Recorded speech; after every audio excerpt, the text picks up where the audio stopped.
Unity Earth TV, Unity Earth TV, Unity Earth, oh come on home. Unity Earth TV, Unity Earth TV, Unity Earth, we're coming home.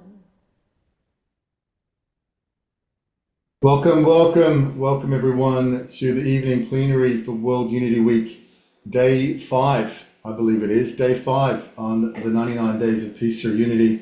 And we have a very special plenary discussion today. I'm very excited about this. I know a lot of people have been looking forward to this. This World Unity Week, we are dancing the dream, which is a theme we've been celebrating in music and dance and sharing over these last 5 days and over the week to come. And this gathering today is a uniquely Australian story about meeting the dreaming, and we have an incredible lineup to come and share with us in this rich discussion about meeting the dreaming. What does it all mean? What is it based on? What are we talking about when we talk about meeting the dream? I want to bring our 3 panelists up here today just to welcome them all. I'm going to do brief introductions and then we're going to get into the sharing. So Greg Campbell, Shane Howard, and Jenny Bowler, welcome to World Unity Week, Meeting the Dreaming. Super excited to be on this journey. We've been on this journey for a little while. Well, in Jenny's case, her whole life, and I'm sure it's probably true for both of them in different ways. But certainly, Shane, since we were involved in the return to country of Mungo Man back in 2017, you know, this story has carried us forward and continues to carry us forward and has many, many riches. So I want to just do brief introductions and then let's get into hearing from the panelists. So Shane's an icon here in Australia and in Ireland, actually. For over 40 years, Shane Howard has established himself as one of Australia's most influential writers and singers and created a uniquely Australian voice. From the Red Heart, where he penned his enduring classic song, Solid Rock, to the wilds of Tasmania that gave birth to Let the Franklin Flow, which is a fight in many ways that is still ongoing. His songs challenge existing social paradigms and dig down into what it means to be a modern Australian. They also reach across the globe and champion the cause of the common people, our human condition, the environment, and the injustices of colonisation. Shane's a senior statesman, musician and poet. He's played for Prime Ministers, Aboriginal elders and environmental campaigners, from concert halls to protest sites and remote campfires. It's an honour, Shane, to have you with us. Jenny Bowler. Jenny's work has led her on a quest through astrology, shamanic studies, music therapy, and currently exploring deep time thinking, integrating cosmogenesis and a new story. Much of her work has been inspired by the stories from Lake MUngo, which you'll be hearing a lot about today, and 50,000 years of human antiquity. Jenny has created curriculum for schools and runs online workshops sharing the cosmic story going back 13.5 billion years, shifting perspectives. Greg Campbell. Greg Campbell is the West Australian author of the 2022 book Total Reset. It's an extraordinary book, and we'll be hearing a little bit about it and talking about it today. The work began in 1991 when widely respected traditional senior Aboriginal lawkeeper and Maban man Paddy, whose nickname is Lulu, Paddy Rowe, asked Greg to live on country with him and the Gullabulu people of the West Kimberley, and collaborate in writing a book. Its purpose was to allow people to see the world in a different way, through the lens of the dreaming and the original blueprint for living, first law, carried by our species from day one, thereby enabling Indigenous and non-Indigenous people to work together to develop strategies for returning our world to balance. Wow, it's an incredible lineup here of deep thinking and deep experiencing and deep sharing individuals and leaders that have come together in this conversation, which is part of a year of dialogue.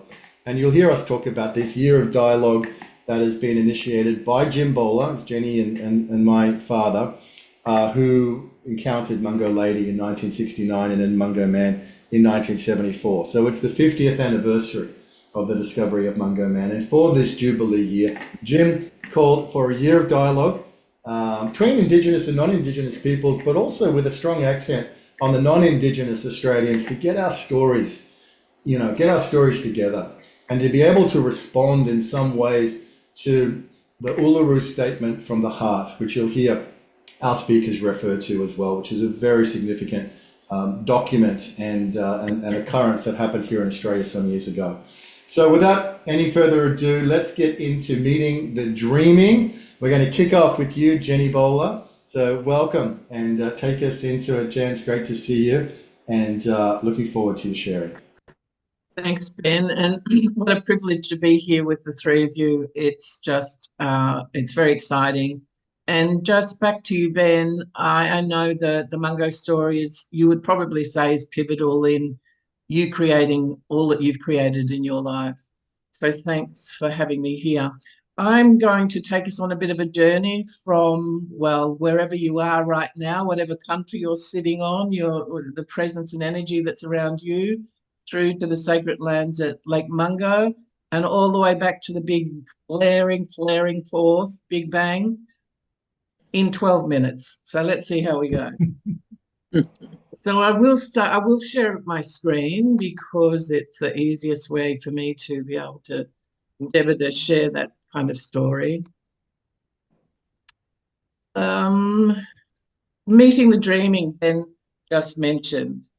It's an initiative started by our father, Jim Bowler, and it has come after his 55 years or more of working with Indigenous Australia and the ancient cultures and ancient landscape. And in his 94th year, he hasn't stopped. He is on a mission and he has started this Meeting the Dreaming initiative. His initiation is to call us together to have dialogue. So these photos, for me, Meeting the Dreaming is such an evocative conversation. I've been so inspired by dreaming, whatever that means, all of my adult life. And on the right-hand side here, we have the beautiful photo from Lake MUngo. Actually, under the tree there is Old Man Kangaroo. And on the left is an AI picture. And I think, Lake MUngo holds a story of human living cultures going back to, well, what we've seen there, evidence of 42,000 years. And now we are at a very different time. So let's just step through some of this shifting that's going on. Jen, there's a little black box down the bottom. I don't know if there's anything you can do on your end to remove. It's probably a Zoom notification just in the bottom of the screen. No, it comes and goes, Ben. I don't know how to move it. Okay. I'm sorry. Lake MUngo is in western New South Wales in Australia. It is a landscape, a sacred ancient landscape where ancient and modern worlds meet. And earlier this year, our families came together with the elders and Aboriginal families and friends to celebrate the moment Dad entered the dreaming and face-to-face with ancient Australia.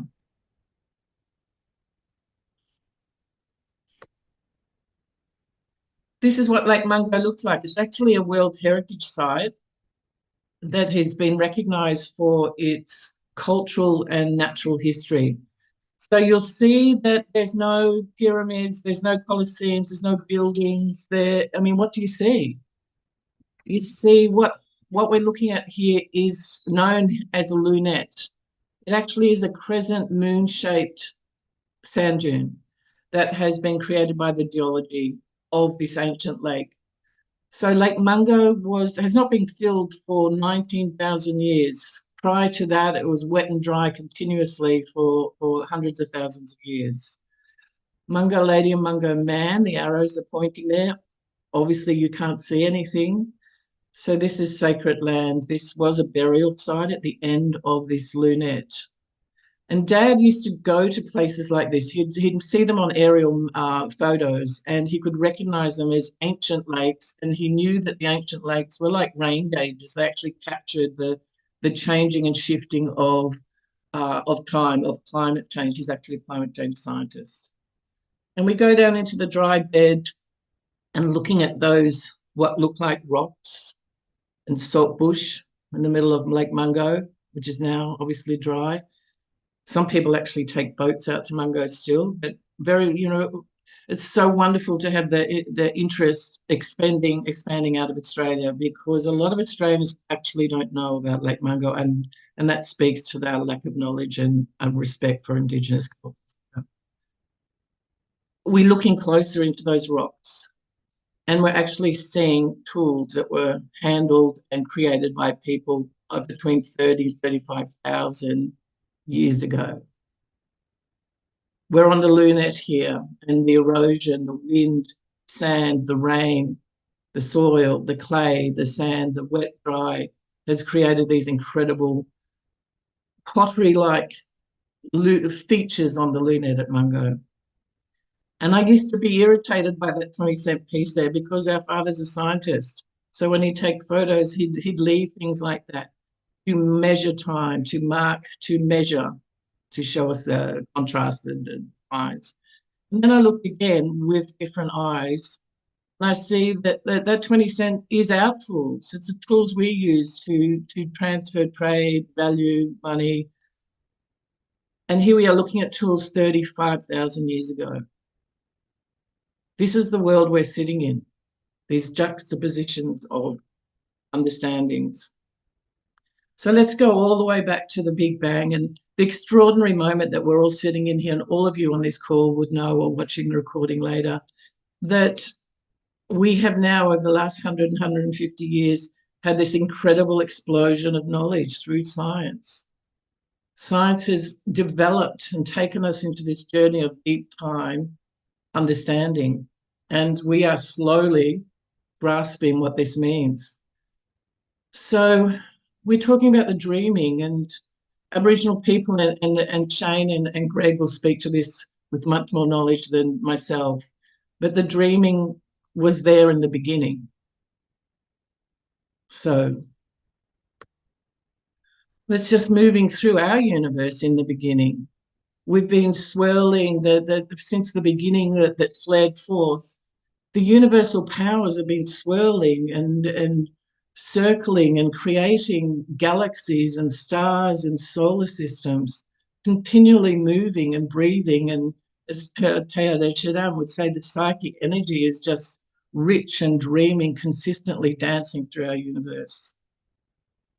The gravity that's natural, this energy, this gravitation that pulls us together, that pulls us to our dream, that pulls us to others, that pulls us to listening deeper, swirling in through the gravitational forces, created the birth of our sun and solar system as that swirling continued.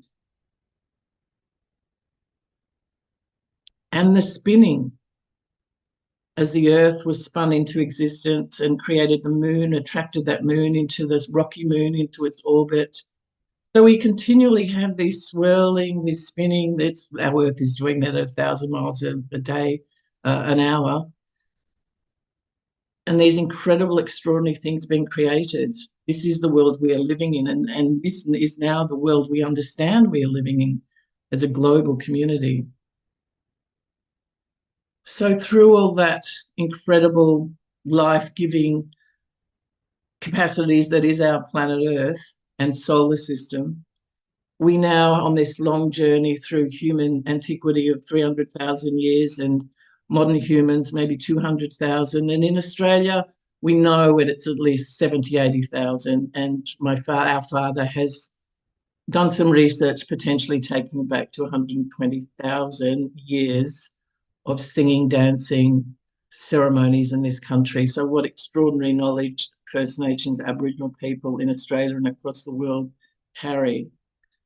And we are learning to humble ourselves and to recognise what we have forgotten, because it's intrinsic in all of us. We're all Aboriginal, we're all connected to country. Journey to unity across realms, worldviews, healing and celebrating the extraordinary discoveries that changed Australian history. Mungo Man and Mungo Lady are beacons for the world. So the journey into Lake MUngo, and there we see Dad and an elder who has passed, Lottie Williams, and I think that's Mike Ockwell. I'm sorry if I got that wrong. We go into the landscape again, into the lunette, and what we're looking at here is actually an ancient fireplace. The last time people were sitting around that fireplace when it was active and it had bream and sea perch and other fish there and communities singing and sharing was again 30 to 40,000 years ago. So this is what the extraordinary landscape of Australia offers us. It allows us to see the record of humans and culture. And Aboriginal people, and I know Shane and Greg will speak to this, they are continually offering us a gift. And in this case, it's a stone tool that's been encrusted by calcium carbonate. Calcium carbonate, carbon, doesn't grow on Earth. It came from the exploding stars. Fires are not on any other planet that we know of. Fire isn't on any other planet. Just these simple realities that we have not grasped, but that science is now giving us, is slowly blowing our minds and opening up to us all to the extraordinary wonder of this planet, and to look at what our own dreaming might be as the dreaming energy of the universe is moving through us all. This is a story at Lake MUngo that started when Dad did come across, he was doing the climate change and he came across a skull, of a crushed skull of what turned out to be a young woman and became known as Lady Mungo, Mungo Lady, again, 35 to 42,000 years. And then 5 years later, he came across Mungo Man. Why did they appear to a scientist? Why was a scientist had the perception to see what he was looking at? It was erosion on the sand dune that uncovered this. So at Mungo, the worldviews have been clashing for over 50 years. The dreaming has been clashing, the different perspectives, Aboriginal worldviews and science. And through that journey and that struggle, and beautiful events and programs and education has come through it, and the land has been revitalised, the culture has been reclaimed. What an amazing story. So Australia is an extraordinary landscape. We haven't had the glaciers like the Northern Hemisphere that kind of move and shift the record of time. We have ancient rocks that go back to, well, I don't know how old the ancient rocks, they're billions of years, but the first life is 3.5 billion years here recorded in Australia. The ancient art, the dreaming stories, the little people that help initiate the dreaming stories, a continuous culture in this country that is just mind-blowing. And it is with permission from elders at the World Heritage, Willandra World Heritage, that we're able to show these photos. But we're now going to step into the sacred moment where Dad, our father, came face to face with the dreaming. And when that happened over 50 years ago, he's been there ever since. The science reveals a window into an ancient world. When Dad was on the sand dune, he would get excited because he knew through the rain and erosion that more artifacts of this ancient culture would appear, and the sand and dust was only in the top part of the cranium that he saw, and he recognised straight away that it wasn't animal, it wasn't. He didn't quite know. He's not an anthropologist. He's an earth scientist. He rang the uni, and they came and dusted away the top, and we're looking at the face of a man. We don't know what his name is, but he did become to known as Mungo Man because it was the sheep station where he was found. So I'm just going to go into this a little bit gently as we look into this next picture.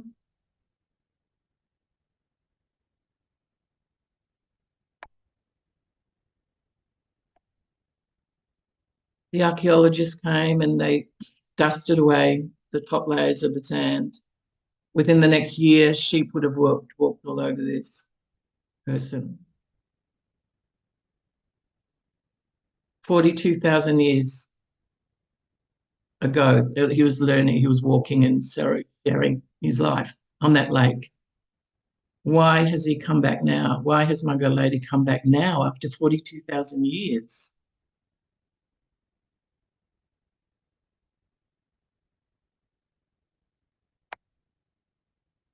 Around the top of his head was found ochre, and ochre wasn't in that environment. People had to trade ochre, so it came from a couple of 100 kilometres away. And that's what was also extraordinary about the uncovering and discovery of Mungo Man, was that it was actually a ritual burial. So over 40,000 years ago, people had the consciousness, the capacity, the reflective, the sacred understanding. And just to be aware of how long that has been active in our culture is quite extraordinary. I'm sure you'd agree. So music from the universe has been moving through us. The neural substratas of music lie deep in the evolutionary history of the ancient mind. And to think these ancient cultures and current cultures have connected to this incredible lineage, have been dancing and singing and listening to this music for how long? They've been weaving it into their souls, into their dreaming, into their storytelling, into their community connectedness, into their connection to country and kin and non-humans, plants, animals, trees, sky, earth, and celebrating this incredible relationship that we have with the cosmos. So back at the beginning, and here we are at Mungo, flaring forth, celebrating Mungo Man in the year of the dialogue. And here we are looking there in country, a community of people swirling, spinning, listening.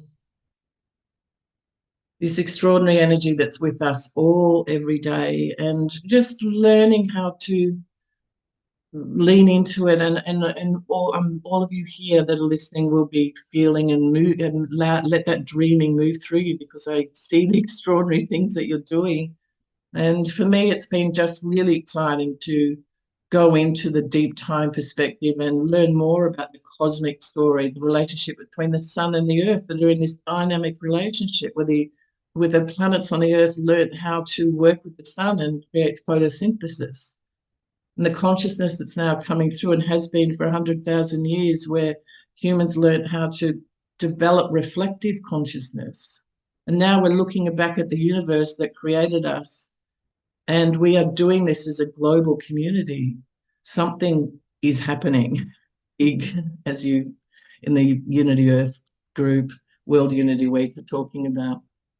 So can we talk here, and we understand that out of Australia, it's not a term people use, connection to country. We're learning from Aboriginal people. But country means the whole thing. My strength, the strength of the land, you can feel it in yourself. You belong there. It's your country, your dust, your place. You can remember the old people. The white eagles always greet me. It's home, safety, and security. You see the birds, you see the country, and your senses come back to you. You know what to do and where to go. The Muck people, the community people in Northern Australia. So here we are walking into country up to Mungo, and there's Mum. Mum, I call out to you with some friends there, entering into Mungo dreaming. And we just saw that photo here, that moment after the archaeologists had done that work there. On the left, we have that mechanical, scientific, take the recording, measurement, the gifts of science that it's given us. But on the right, we look at the farmers whose farm this was, the scientists. They're looking at Mungo Man. I just want to give us about 30 minutes for each one of us to imagine if we were there on that day, standing there looking at Mungo Man. What might he be saying to you? What might you be saying to him?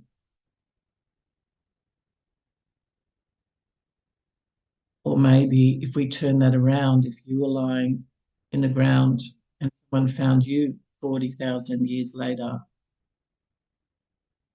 what might they say to us?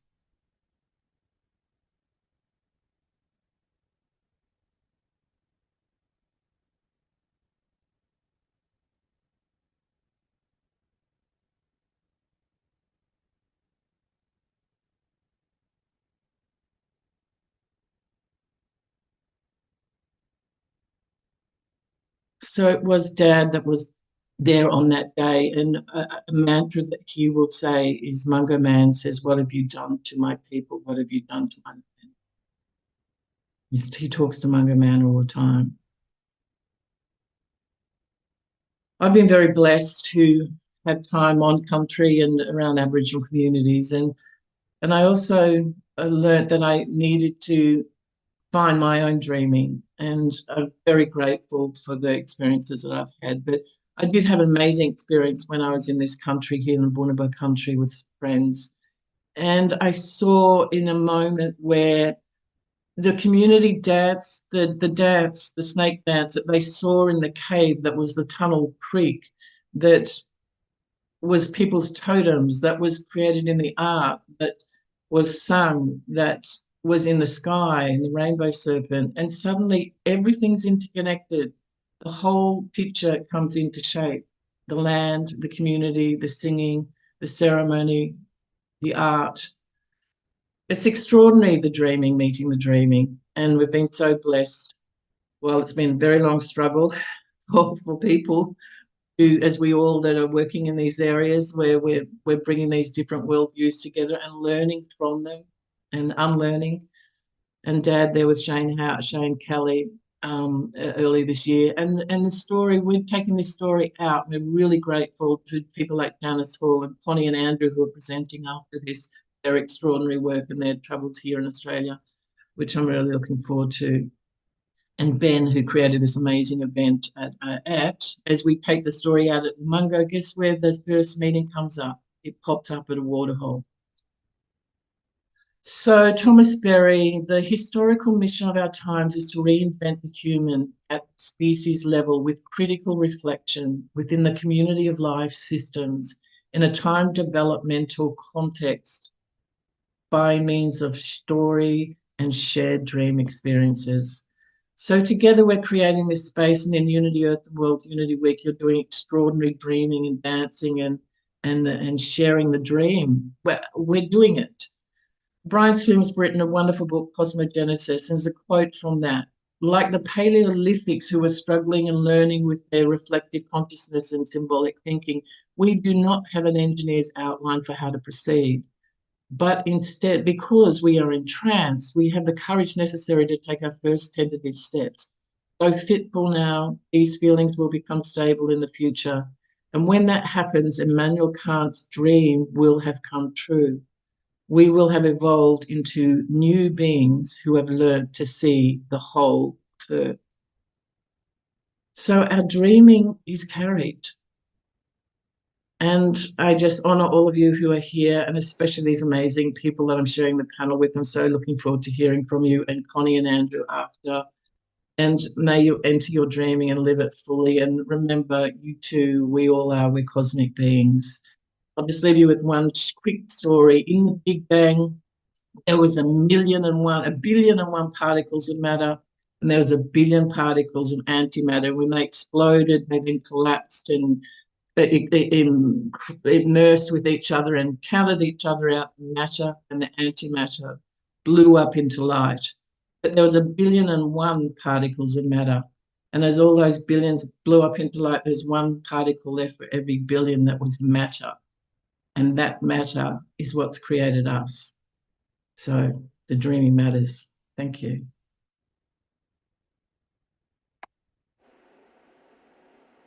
Oh, wow, Jenny, that's amazing. Thank you for that incredible, comprehensive sharing, Jen. Well done. That was superb, absolutely superb. It's quite a story. It's quite a story. Amazing. Thank you, Jenny. You put a huge amount of years and years and really your whole life into that presentation, and it was beautifully delivered. And thank you so much. We're looking forward to more sharing as we go forward. And I just want to acknowledge the deep time community as well as the support from loved ones that I've had. So thank you. And I'm so excited to hear from these beautiful guys that are here. It's amazing how everything is connected. And actually, just a small but probably important point, a lot of international friends might think Mungo naturally is an indigenous word. Well, it isn't. Actually, St. Mungo was the patron saint of Glasgow. Those farmers that Jenny was showing before the Barneses were of Scottish heritage, and they called their sheep station Mungo Station in honour of the saints, the patron saints, who was a bit of a rascal, as it turns out. But there you go. It's amazing how everything is interconnected in ways sometimes surprising. Speaking of which, a quick story, because we're in a storytelling mode. Thanks to Jenny, we'll kick it off with a story. The universe story continues. I was very fortunate 7 years ago to be at a conference in Rome and Assisi, which was a sustainability and spirituality conference, which seems appropriate. And I was there with an international group, and I was the only Australian there. And when we were in Rome, they kept telling me there's an Australian nun coming. She's a little bit late because she has another appointment, but there's this Australian nun that's coming. So we got up to Assisi, and it's an amazing experience, incredible part of the world, and a great gathering. And this nun, Sister Adele, turns up. And so we went for a little walk through the cobbled streets of Assisi, and I'll never forget it. It was after a few minutes I realized that Adele knew my father, and I knew her brother, Shane Howard. And it was through that connection that Adele connected us that Shane came on as creative director for one of the most extraordinary things I've ever been involved in, which was the return to country of Mungo Man and the commemorative celebratory events at Mildura, which was a free concert we put on the day after Mungo Man had been returned to the national park. So it's amazing how this story unfolds, Shane and Jenny. Sometimes we've got to go to the other side of the world to be reconnected to our home. And Shane, you've been such an incredible carrier of this story ever since that moment, and supporter of Jim and his work and his legacy and the whole unfolding of this. You've been such a giant of this story, in your own way for your whole life. But since, we got reconnected again 7 years ago. So let's go to Shane Howard now, the man, the myth, the legend. Thank you, Jenny, and welcome, Uncle Shane. Let's get your microphone on. Thanks, Ben, for that very generous introduction. And I'd like to pay my respects to the traditional people of the Pequarong country, the Kelplip country, in southwest Victoria near Port Fairy, where I live and where I was born and raised, at the southern edge of the world. I want to thank Unity Earth for this opportunity to speak with you all as well. As committed advocates who believe that a just and fair outcome for all people globally is not only desirable but essential and within our grasp. 50 years ago, as Jenny said, climate geologist Professor Jim Bowler encountered the skeletal remains of Mungo Man, laid to rest with dignity and ceremony, buried with ochre and smoke from a burning fire, revealing an understanding of the ineffable, the spiritual, and the oldest example of human spirituality on earth. It changed Australian history. It pushed the timeline of Aboriginal occupation out past 40,000 years. The oldest human remains found in Australia. It changed world history. And now at 94 years of age, Jim urgently warns us, as Jenny also pointed out, Mungo Man and Mungo Woman may well ask us, here in Australia, the colonisers, what have you done with my people? What have you done with my country? Sadly, with the coming of European people to this continent, the Jukapa, the dreaming, was violently interrupted. The brutal colonial invasion of the land we call Australia by the British echoes the story of colonial invasions across the world and all through history. A great land grab followed, and as squatters and pastoralists with crops and large flocks of sheep came to this country with intentions for economic gain and uncommonly huge profit. Diseases like smallpox and syphilis ravaged First Nations communities that had never had exposure to such diseases. In many places, the invasion of native lands led to guerrilla warfare and retaliation, as Aboriginal people offered fierce resistance, often killing and stealing sheep, burning crops, but inevitably the superior weaponry of the colonisers was unstoppable, and sadly the gun ruled. One Western District squatter wrote at the time, the best way to procure a run, some land, is to take up the land, provided the conscience of the party is sufficiently seared to enable him, without remorse, to slaughter natives right and left. According to Lindsay Arkley, the Port Phillip Gazette published article after article in 1839 decrying Aboriginal attacks on sheep stock and shepherds, including one letter that appealed to the Western District squatters to unanimously petition the governor for supportive action in defence of what is sacred to us, our pockets. There were rare exceptions, like the pastoralist James Dawson and his daughter Isabella, who provided safe haven and documented the laws and customs of 3 distinct language groups in our part of the world. Even in the darkest of times, there were people of good character and conscience advocating for the rights of First Peoples to be upheld. My own Irish migrant ancestors came to the Western District in the 1850s from a country traumated in Angora Moor, the Great Hunger of the late 1840s. The native Irish by that time had been reduced to oppressive subsistence in their own country, banned from owning property, speaking their native language, and much more.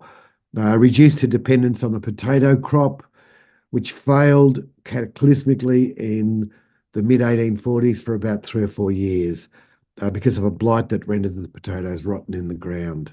About 1 million native Irish people starved to death, and more than 1.5 million fled their native lands to America, Australia, Canada, New Zealand. The Irish know a thing or two about the devastating consequences of colonisation. Fast forward to 1981, when I first visited Uluru, that great red heart in the centre of our country, in the Red Desert country. I was overpowered by what the Roman historian Tacitus called the spirit of place, the genius loci.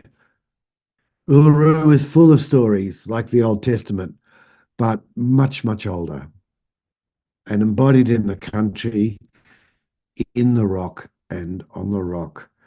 On the western side of that great monolith, as night fell in the heart of the Red Desert country, Anangur singers began to clap hands and chant ancient songs of an epic tale of the ancestors. Voices rang out across the desert as it descended into darkness. The dancers, painted with ochre, leapt into the circle of fires, looking more like spirit figures than humans in the firelight. The full moon rose from behind the dark silhouetted form of that ancient monolith. The experience was transformative for me. A wake-up call to the deep intelligence at work in those simple but powerful choreographed moments. I felt the deep sacredness and interconnectedness of Aboriginal people in their homelands. I woke up in the Jukapa, the dreaming, the everywhen, and everything was changed. I saw how the land was full of song.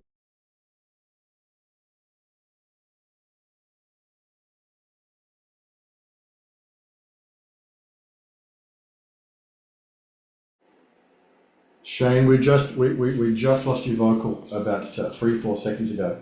Oh, So it'll come back, I'm sure. There you are. how's that? You're back. I think you just went off to the Jukaba for a moment, but you're back. Oh, right, okay.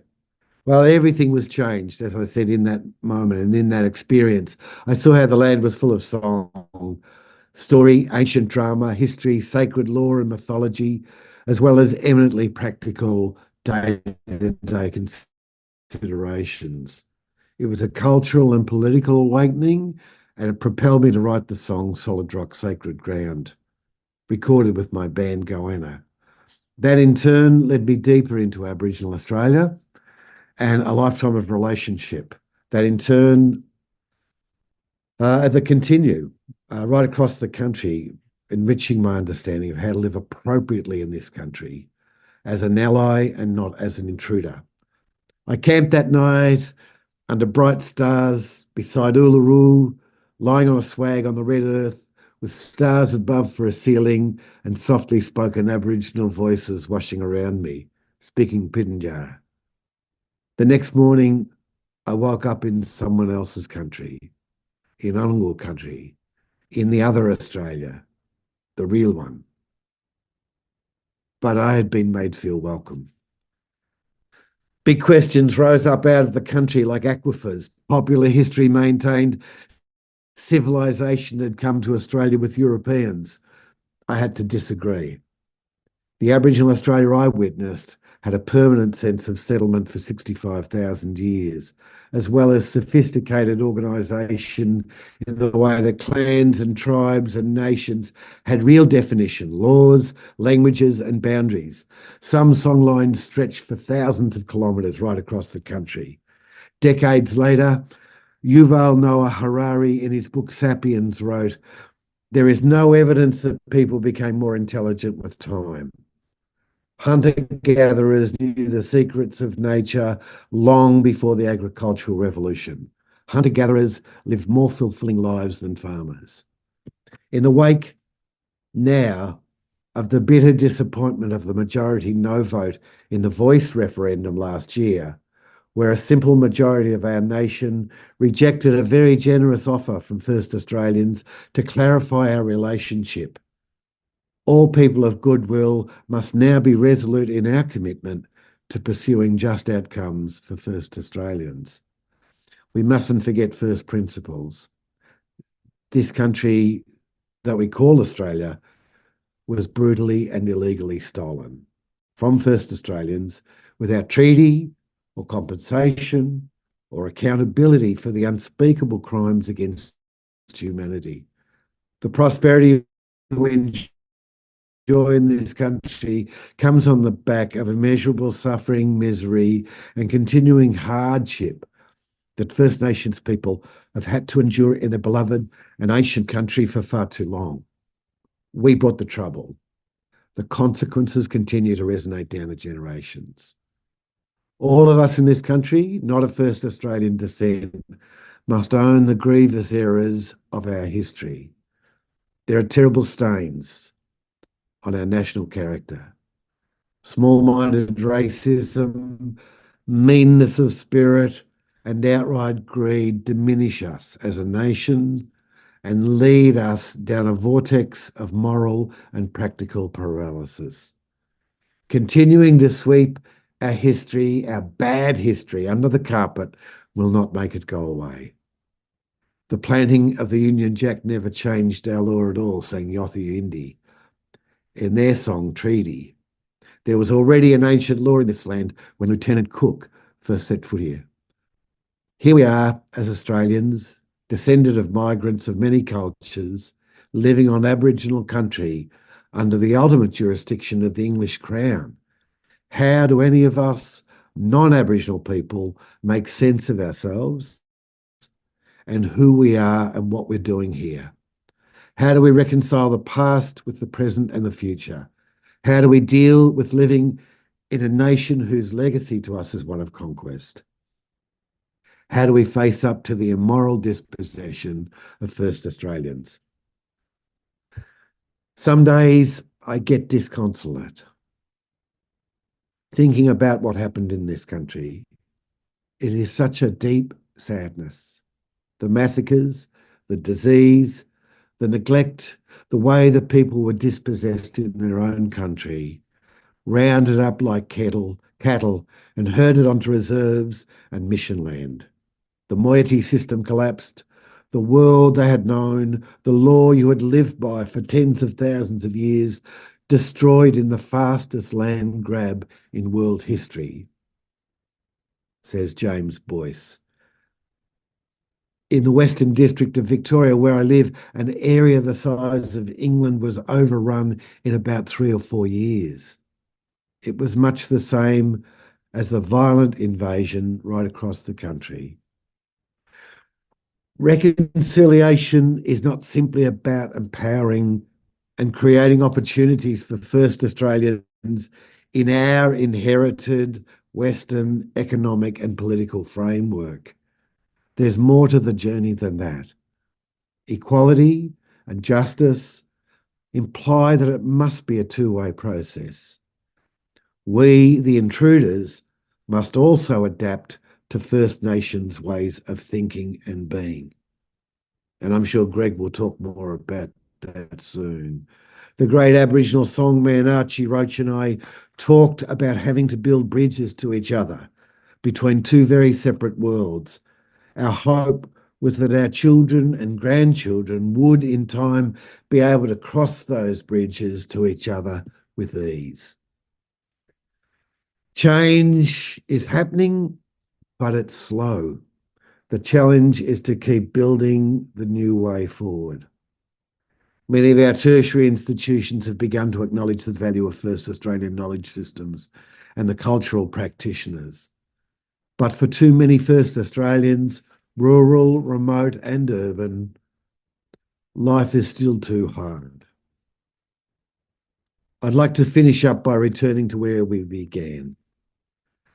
Professor Jim Bowler maintains that the responsibility falls squarely to us, the whitefellas, to do the hard yards and find our way to meeting the dreaming by engaging and educating ourselves about First Australian history and our part in dispossessing and being beneficiaries from that dispossession. We need to drag ourselves out of our comfort zones, challenge our preconceptions and engage purposefully. First Nations people know the history. They've already suffered through it.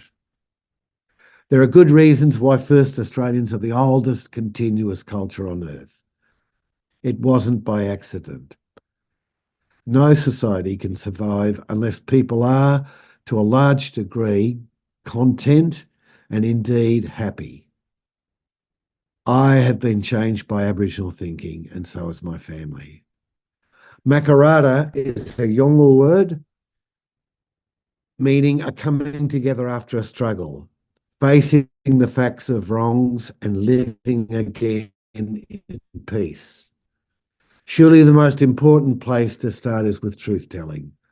Telling the truth about our history will lance a festering boil.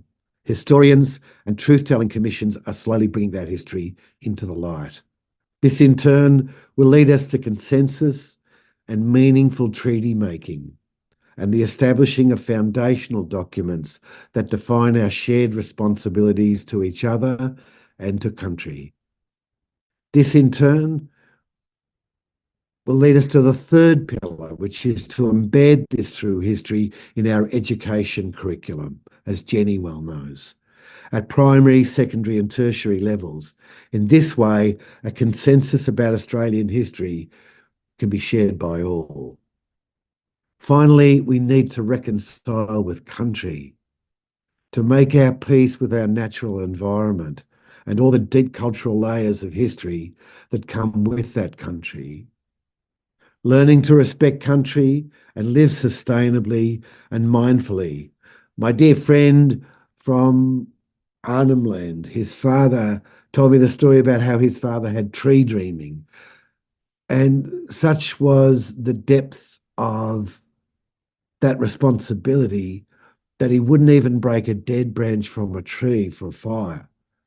He would wait, he would only gather firewood from what had fallen to the ground. This is the kind of deep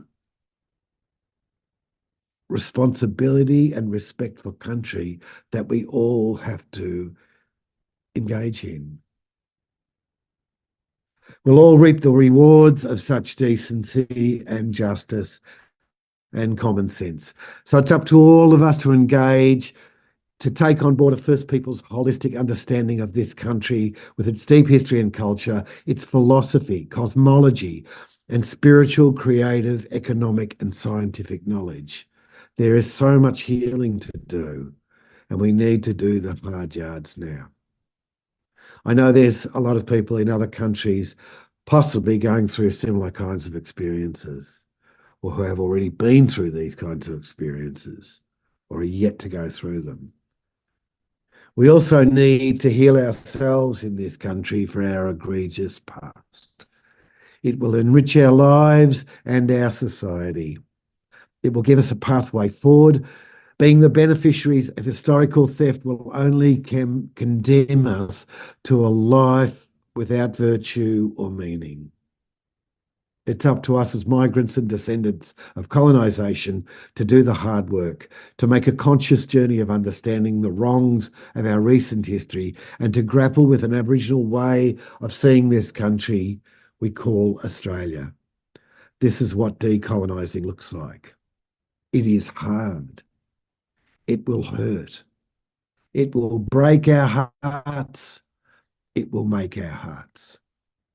We have to have the courage to be honest. If we do, we will build a better country, one that we can all be proud of. We will contribute to a better world. Our children and our grandchildren will honour us and thank us if we can just get this right. Thank you. Oh, wow. Shane, Howard, thank you. Thank you. Wow, let's just let that settle and sit. Can feel it. Thank you, Shane, for that compassionate plea and the sharpness of truth-telling that you've laid out there is, again, comprehensive. And Makarata, which is called for in the Uluru Statement of the Heart, is thank you for bringing us back to that. Thank you for bringing us back to the challenges that we face in healing in this country, and of course it's similar around the world in different contexts. Shane, that was magnificent. Deep gratitude to you. Thank you. And you've been, sharing this song and sharing these stories and this healing and this message all over this great land. And we're just very honoured to have you in our midst, Shane. And we're with you in this. And thank you for being with us. That was very, very powerful. Let's bring in Greg now to pick up from there. This is a deep and powerful and potent and challenging story that we're in. And yet it's a rich story with so much beauty and so much wonder and so much hope. And I think we got that from Shane sharing. But Greg, your extraordinary book, Total Reset, which I love the tagline, is realigning with our timeless, holistic blueprint for living. Perhaps, Greg, you might spend a moment reflecting to Shane and then get into your sharing. Greg Campbell, thank you for being with us bright and early from southwestern Australia. It's wonderful to have you with us. Thank you, Ben. Very warm greetings to everyone who's watching. Heart to heart, much respect and love to all. Shane, I have great respect for, in my mind, a classic Irish, Celtic, pure, spiritual, loving, community-oriented human being, and a really great singer. I really recommend everyone go and listen to Solid Rock, a fantastic, inspired piece of work coming out of the heart of Australia, Uluru, where he was at the time when I think it came for him. I had the great privilege in 1991 to encounter a very widely respected senior Aboriginal keeper of the law and a Marbin man, that is to say a shaman, Lulu. And after a few weeks of having a good look at me, he said, Baba, why don't you think about staying here and living with us on country? And you and me and our mob will work together to write one book. And I was surprised. I said to him, Lulu, I said, I'm not a writer, and you people don't read or write. Why do you want one book? He laughed. He said, Baba, don't worry. He said, end of this process, you'll be a writer, all right? And we don't read or write. That's what you fellas do. But we've got the original knowledge. So to bring the two together. Well, for whatever reason, I stayed there. And I didn't realise at the end of this process it was 31 years down the track, but that's how long it took. He was an traditional Aboriginal man, just like Mungo Man and Mungo Woman. He had been raised in the bush as a bushman. He told me they were the happiest days of his life. His father was already married with children before any non-Indigenous people entered their world. So Lulu was carrying the knowledge that his people have been carrying for tens of thousands of years.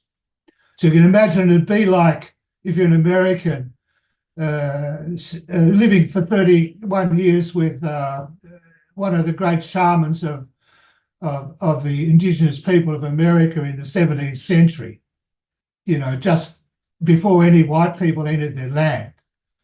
So it's not like a human being we encounter in our time. These are true people, true people. I asked him how people were in those days, and he knew. And he said, and I'm going to quote him, I want to share two things he told me with you. He said, them days, people were very contented. They didn't speak much, 20, 30 words in a day. Well, they didn't need to speak because you can communicate at another level altogether. True feeling. He said, no big humbug. People were living very long, healthy lives like one big family together. And in Australia, there were 500 plus different nation states, so-called now. They had different languages, different customs, different ways, different everything. Yet there were never wars of conquest in Australia. There was never environmental degradation. It was normal. Humans were fulfilling their purpose as a species on this planet. And as he explained to me one day, every species has its place and purpose. And I said, well, what's the purpose of humans? And he said, Bubba, the reason we have the gifts we have is to look after the balance of all life. That's our job, our primary job. And that's what they did. So when the British turned up and invaded and stole the country in 1788 onwards, they found it in extraordinary pristine condition. There were amazing accounts of people saying it's like walking into an English gentleman's estate, so beautifully manicured and cared for. That it was done using fire, so there were the sky would go dark, so dense with the flocks of birds overhead. The rivers were teeming with fish, and I said to him, so they were true people. Yeah, true people. Well, he said, quoting, well, they were sitting on the ground at the bottom of everything. We call it Wulgara here. You fellas down your country, where I'm right now, Wurundjeri country, call it knitting. Shane just referred to it in the Central Desert and other parts in Australia. They call it chukurpa. So many different names for what we call the dreaming. What's the dreaming? The dreaming is non-material reality. It's the ground of everything. If that resonance, that energy was removed from the system, this universe would not exist. In an instant, it would disappear. Or this planet, this solar system, this galaxy, if it was removed, it would disappear. The dreaming has all time. There's no time in the dreaming. Past, present, and future. Everything that has been, is now, and will be is present in the dreaming. It's not material. We are coming out of the dreaming all the time. In our so-called individual self, our persona, our physical body, sits our spirit self, soul, whatever, nefesh, many different names for it in all the different cultures. That's non-material self. It doesn't die. When our body drops away, well, our body dies because it leaves the body. As soon as it perceives the body can't function, it's gone, body's dead. But we continue on. Existence continues. It's a great cycle. Creation, sustenance, dissolution. So Lulu went on, he said, yeah, we all those people, they were sitting on the ground at the bottom of everything. They knew who they know who they are, where they come from and where they're going. They know they're part of country, like everything else. Country with a capital C, meaning all elements of the earth, the waters, the sky, and non-material reality. People, of course, are part of that, this country. So they know they're part of country like everything else, not different from it. They know country is alive, fully alive, watching them, smelling them, feeling them. That's right. Living country, they know. Sitting on the ground at the bottom of everything, they can see, not just through these two eyes. Yeah, true people can see the whole picture. Bulgarigara, the dreaming, the one. So them fellas, they know country is law. And law is country. Country's embedded in law, law's embedded in country. That's first law, not human-made law. Them fellows are all inside that first law, all got initiated into puberty time, usually. They know the number one job we got is to look after the balance of all life. Everyone working together, each mob looking after their place. That's how Australia was set up. The first law didn't set up a centralised single governance structure for the whole. It set up more than 500 different autonomous entities, all interdependently connected through very sophisticated collaborative, cooperative protocols. But the point is, it was place-centric.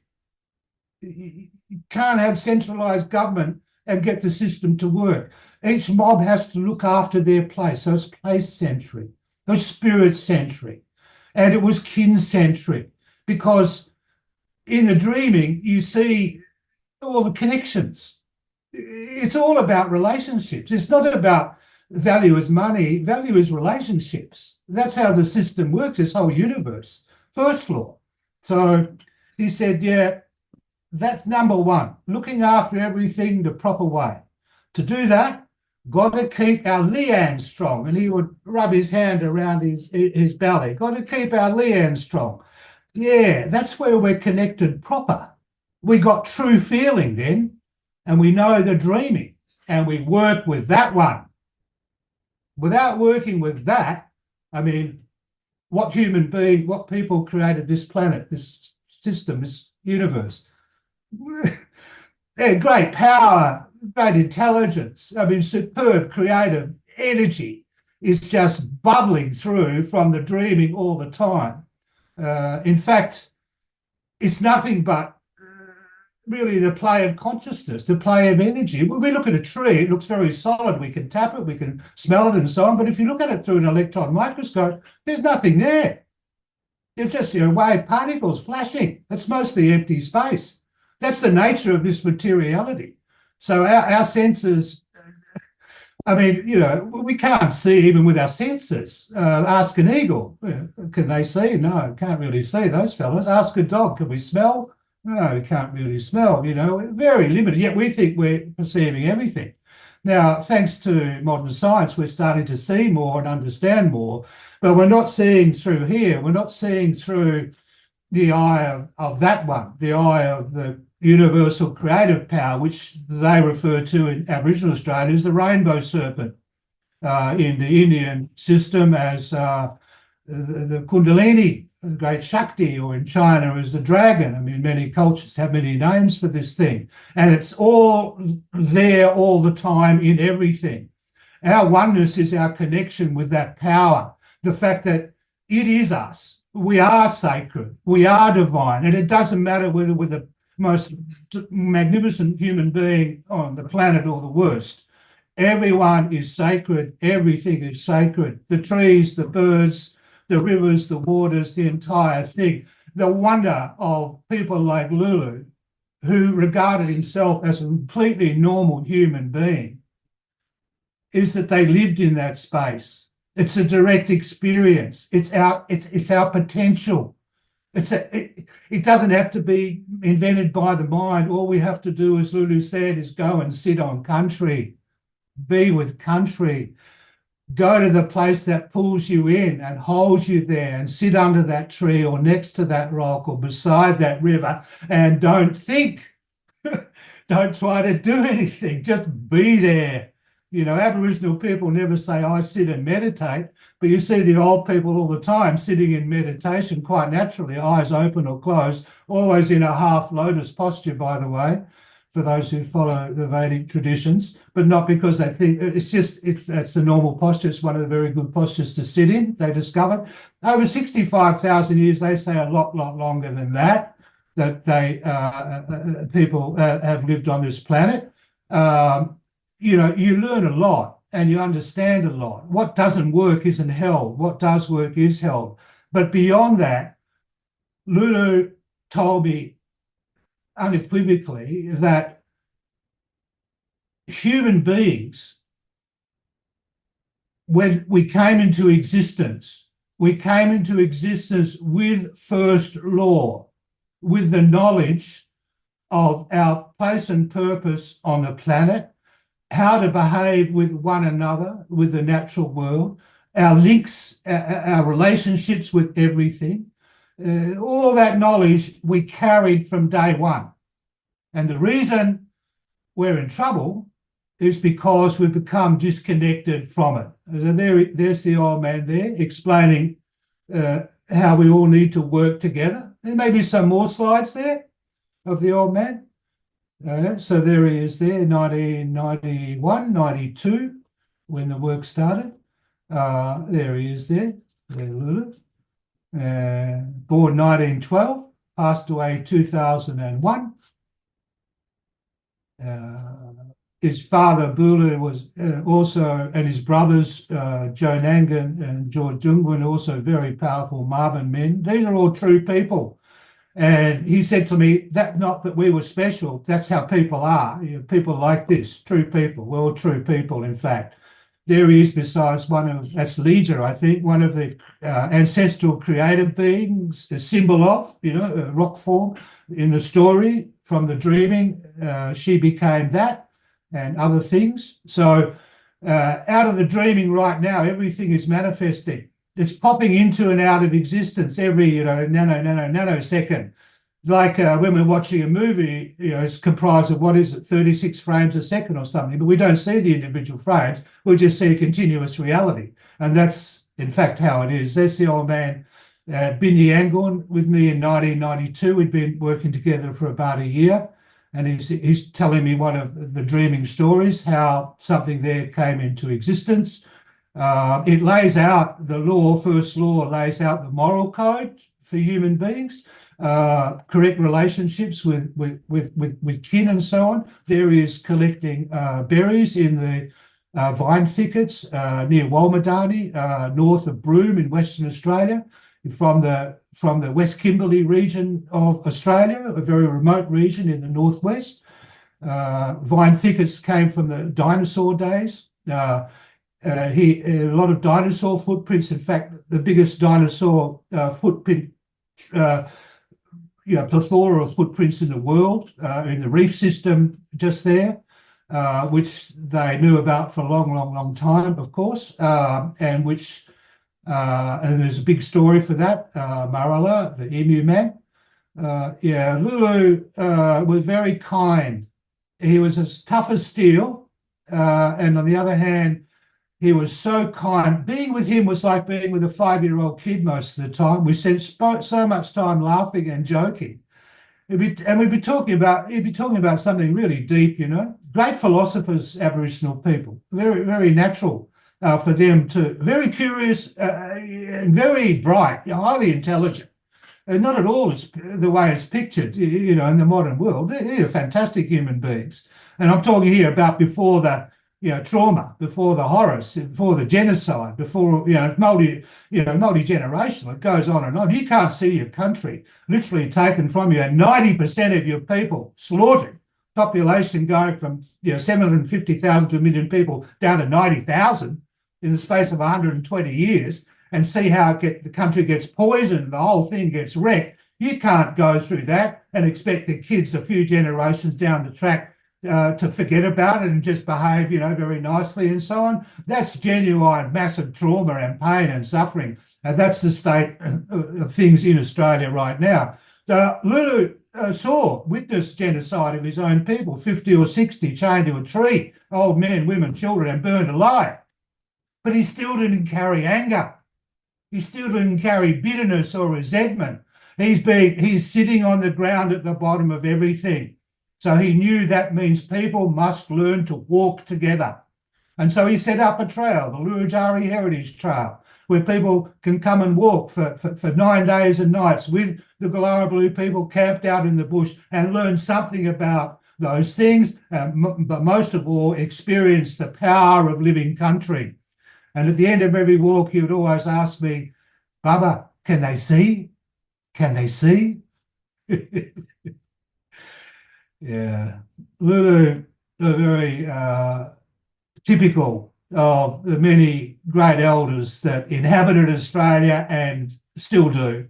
And the young ones coming through are coming back into their culture very strongly and starting to wake up. They're experiencing living country, and together, I think Indigenous and non-Indigenous Australians are in a very strong position to lead the way forward, not just for this country, but for the globe. I've gone probably over time. I could talk all day, all night. There we are. Really appreciate it. And I hope that has given, something of use to you. Oh, Greg, that was absolutely amazing. Thank you so much for sharing the depth of your journey over decades and decades with Lulu, and the book Total Reset is absolutely phenomenal. One thing I should add, Ben, is it's all there in Total Reset. Many stories, but not just that. The third part of Total Reset looks at what it means for the world today and the future, how we can apply those first law principles for living to our world today, and offers many different possibilities. So if people have a good look at that, that will generate in them, more possibilities, more options for actually moving forward to realign with first law. And when that happens, all going to be well again on this planet. Well, that's a beautiful message, Greg, and we're right there with you. Let me just take a moment to share what is coming through here with the last kind of 3 or 4 months with this Meeting the Dreaming initiative. And we come back, we might hear from a special guest. Let's see. But this was called by Jim at the start. Mungo Man was found on 1974, February 26. So in February 26, we had an incredible going back to Lake MUngo this year for the 50th anniversary. And that was the beginning of the year of dialogue. This website, Meeting the Dreaming, has got some great resources. There's a wonderful dialogue with Shane Howard, Jason Kelly, and Jim Bowler there, produced by Burning House Media. And let me just show you in the articles here, you can find incredible articles and more coming. But at the moment, you'll see Greg's amazing article, Ancient Skeletons and True Australians, and the epic and amazing Odyssey Down Under by Tom Griffiths, which will make you cry. It's that beautiful. Let me just show you, because there's a couple of minutes there. Jenny referenced the gathering back in April, I think it was, at the Hot Springs. So let's see if this wants to play. It's just a couple of minutes, and we'll give you a snapshot of what happened there, but also what's happening here, because there's something happening. This also was produced by Burning House.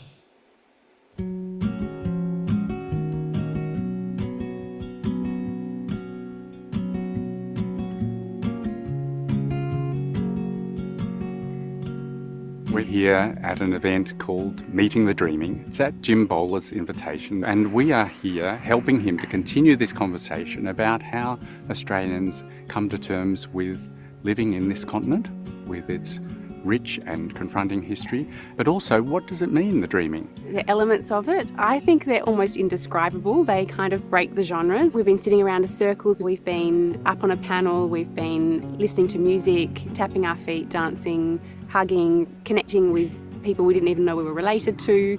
I don't know if I can encapsulate it any more than that to say that it's been fabulous.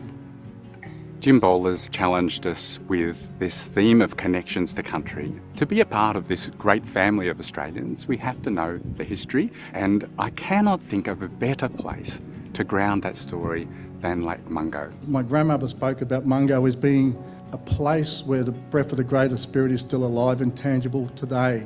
Mungo Man and Mungo Lady, they came back from a reason. The Ilkut and Julium is them coming back from the dreaming. They came back for all Australians and all future generations. That's the power of Mungo. After this coalition of minds of meeting the dreaming, I think we have a job to do, which is to keep going.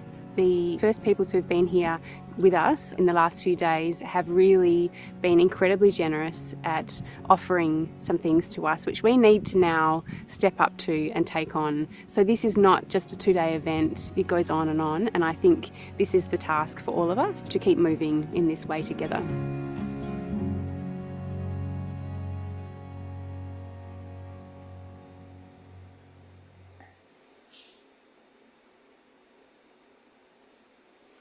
Beautiful. Well, that's a really nice little snapshot of some things there. And by the way, at the end of that event, there was an incredible spontaneous performance of Imagine read by Dwayne Mallard and then played by Shane Howard and Shayla Paradise. And Shayla will be performing here on Friday night American time as well. So it's amazing how everything is kind of coming and interconnected. So Jenny, Shane, Greg, we have a few moments. There may be some questions. Is there anything that's in your heart briefly to share, Jen, about what you heard from Shane or Greg? You have to unmute, love. I want to say thank you to both of you for shifting perspectives again, to hear you so powerfully tell that story, Shane, and the two worlds you've been walking in, so moving and recalibrating back to the essentials of what we need to unpack, and so deeply heartfelt beyond that. And Greg, you're just mind-blowing, your experience and how you language and with words take us into that, sitting under that tree. It's extraordinary and so exciting to that you're carrying that wisdom.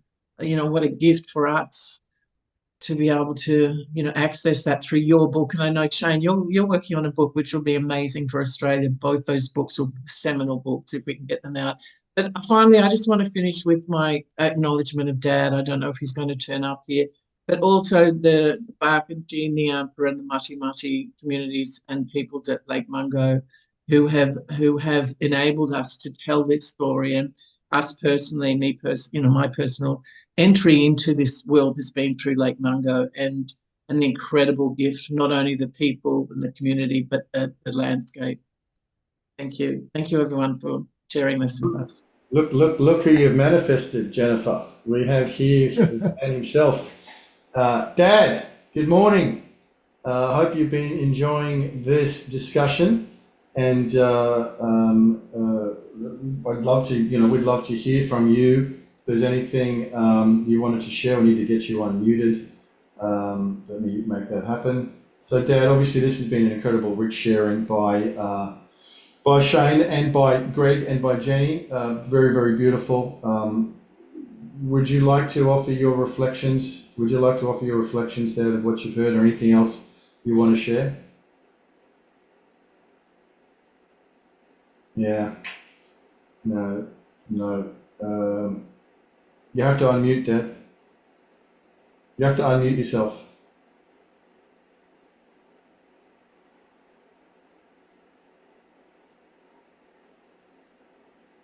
I can't do it for you. Dad, you need to unmute. You need to unmute, love. Sorry, everybody. We'll get there. Probably better. It's probably better for you. You don't need to hear me after those wise words from other people. I'm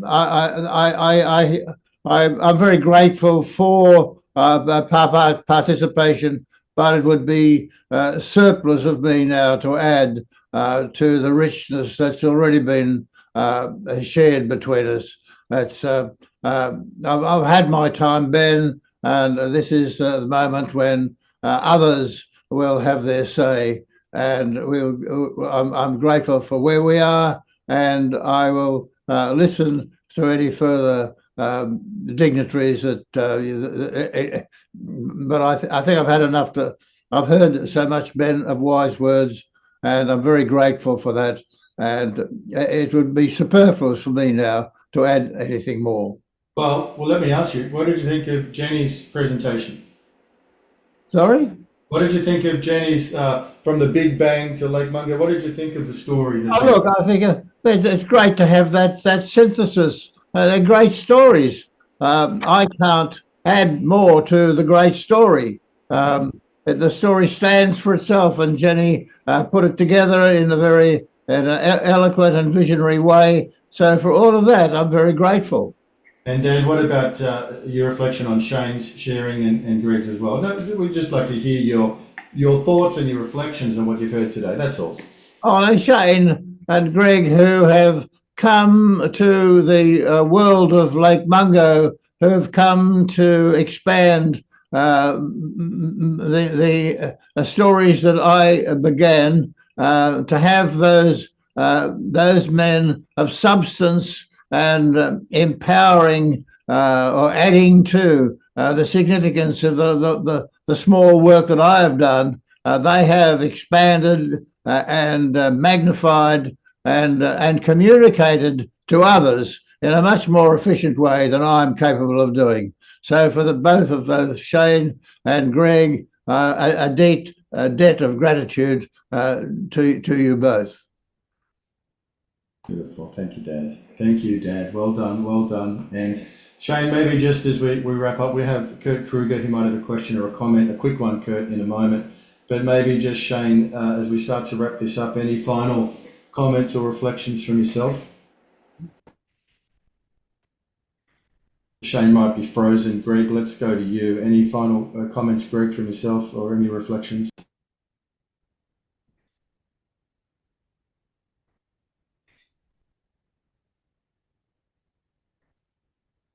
Oops, look, we're having some technical challenges here. Go ahead, Shane. I think you're back. Am I unfrozen yet, Ben? Yeah, you are now, yeah. Am I unfrozen yet? Or? You're unfrozen. Yeah, just quickly. Yeah, I just follow up on, I guess,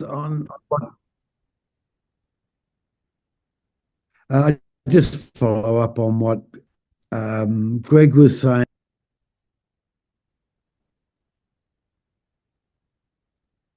So, Greg, I don't know if you want to come and jump in here, or let's bring Kurt Kruger in. Kurt, come in with your comment, Kurt, or a question. Go ahead, Kurt. I'll get you to unmute. Go ahead, Kurt. The big question that I hear from this, I mean, what an incredible presentation. There's a feeling one receives today with what you've offered, a feeling of incredible wisdom that is so present with you who've imbibed it, as well as obviously the ones who gave it. And this question that I have, being an educator, is what would the education look like for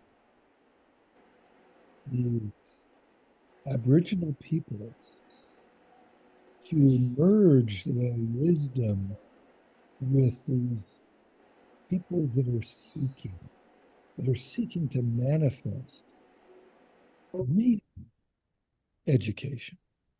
Thank you. Mm-hmm. Can I respond to that, Ben? Yes, please, Shane. Yeah, come in, please. Yeah, I was just saying, Kurt, it's a pertinent question.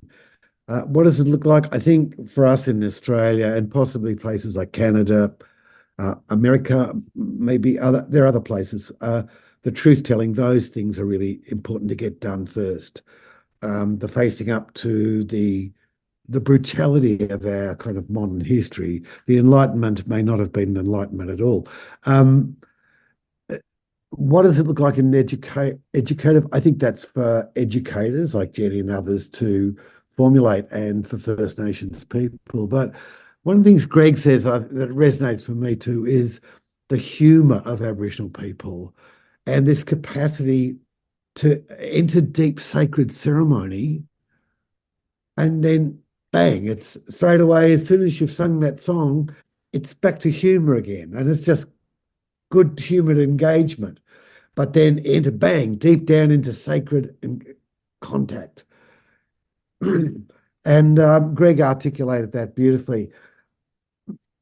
Aboriginal people have a great gift, their philosophy, their cosmology. I believe they have a great gift, as Greg articulated too, through the words of and concepts of Lulu, old Paddy Rowe. They have a great gift to offer the world that we have not yet seen in a global context yet. That is not a pyramid structure, as Greg outlined. It's not about kings and queens or emperors or that lovely notion Greg talks about sitting at the ground, sitting on the bottom of it all, down on the ground. No one's above you, no one's below you. You are, by virtue of your knowledge, is where you are stratified. There's this lovely sense of a kind of egoless existence. And I remember my friend Greg, who spent many, many years, another Greg, who spent many, many years working with MUngo people out in the central and western desert. The old fella said to him, we had all seen the colonization, we saw the grog, the alcohol, the drugs, the damage. Where are your clever men? Where are your clever people? When are we going to meet them? And this is where we have to engage, and this is where our education needs to take us, is into this deep understanding. And this is for Aboriginal people, I guess, to work together collaboratively with maybe Western educators to find the way to integrate this cosmology philosophy into an educative process, because maybe the salvation of our planet is buried in that wisdom.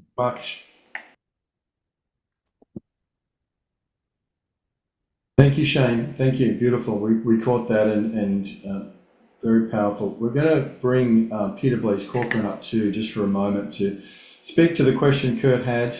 There you are. And Ben, can I just respond just very briefly, and Peter can feed off that? Or add whatever Peter's going is a different direction. But having worked on a curriculum for a number of years with an educator who's very experienced in what we're calling here in Australia, teachers are being it's in the curriculum for teachers to embody Indigenous perspectives. And 99% of the teachers are not Aboriginal or Indigenous. So you can imagine what's happening, a big struggle and not a lot. So Indigenous perspectives, I just put a link in the chat to 8 Ways of Knowing, which is such a beautiful map and model that was created by some Aboriginal educators in New South Wales that has gone through a lot of the schools. In the curriculum we built up around Mungo, and at the moment I haven't been working on it and it's in the background there, but it integrated Aboriginal perspectives, scientific learning, country, the history of the country, the truth-telling, and create a ceremony. I Saved Australia. So many, Peter's seen it and can give us maybe a little very brief plug. But it's integrating, it is, in this day and age, it is integrating the two worlds, including truth-telling, as clearly Shane has laid down so deeply. Thank you. Yeah, jump in there, Peter Blaise Corcoran. We're going a little bit long with this, but it's such an incredible conversation. We're going to be featuring Connie and Andrew straight after this, In Search of the Future. So stay with us. But as we're starting to wind up this session of Meeting the Dreaming, to Kurt's question about education, it seems important, Professor Peter Blaise Corcoran, to bring your work in Australia here and here as well. Yeah, thanks, Ben. Thanks. It's such an honor to be on this journey with the Bowlers. And kudos, Jenny. The curriculum is so good. It puts the indigenous knowledge first, and it's really excellent. So first, Ben, I'll just acknowledge I'm on the eastern northeast coast of North America, land of the Wabanaki, the people of the dawn, and we're in the height of firefly season. And the Penobscots say that the fireflies are like stories. And so just to say about my work in Australia, to acknowledge the University of the Sunshine Coast, we're working on, I'm a professor up there, we're working on protocols of engagement between educational institutions and Indigenous peoples. And I think it's really important, as Jenny suggests, and we all know, it's a very difficult road to walk and to do correctly for people from the dominant culture. And so it helps to really work with Indigenous people and find out what the right way is to do it. And just to say there's work going on that will help us all find the right path. And the only other thing I'd like to say tonight, Ben, is just to scope out for a minute to Unity Earth sponsoring this wonderful week, and that this whole story tonight is part of the origin story of Unity Earth. So I just want to make that connection for all of us, that I feel that a lot of the vitality of World Unity Week and Unity Earth comes from our connection to the deep time and the Aboriginal knowledge that people in Australia possess. Thanks. Oh, beautiful. Thank you, Peter Blaze Corcoran, for making that very profound connection. There's a lot more to share. Luckily, we've got a year of dialogue.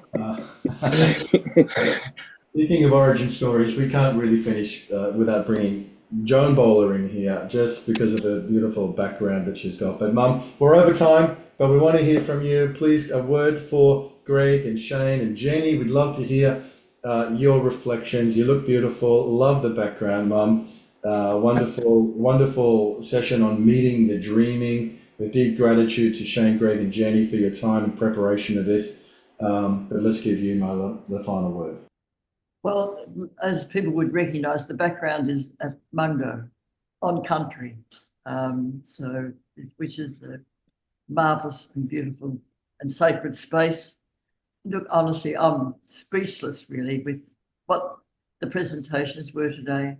I'm so honoured and so happy that there are such beautiful people carrying the story, and sad and all as it is. And as Shane says, honesty and integrity is so important for us to be part of the healing processes for the Indigenous people.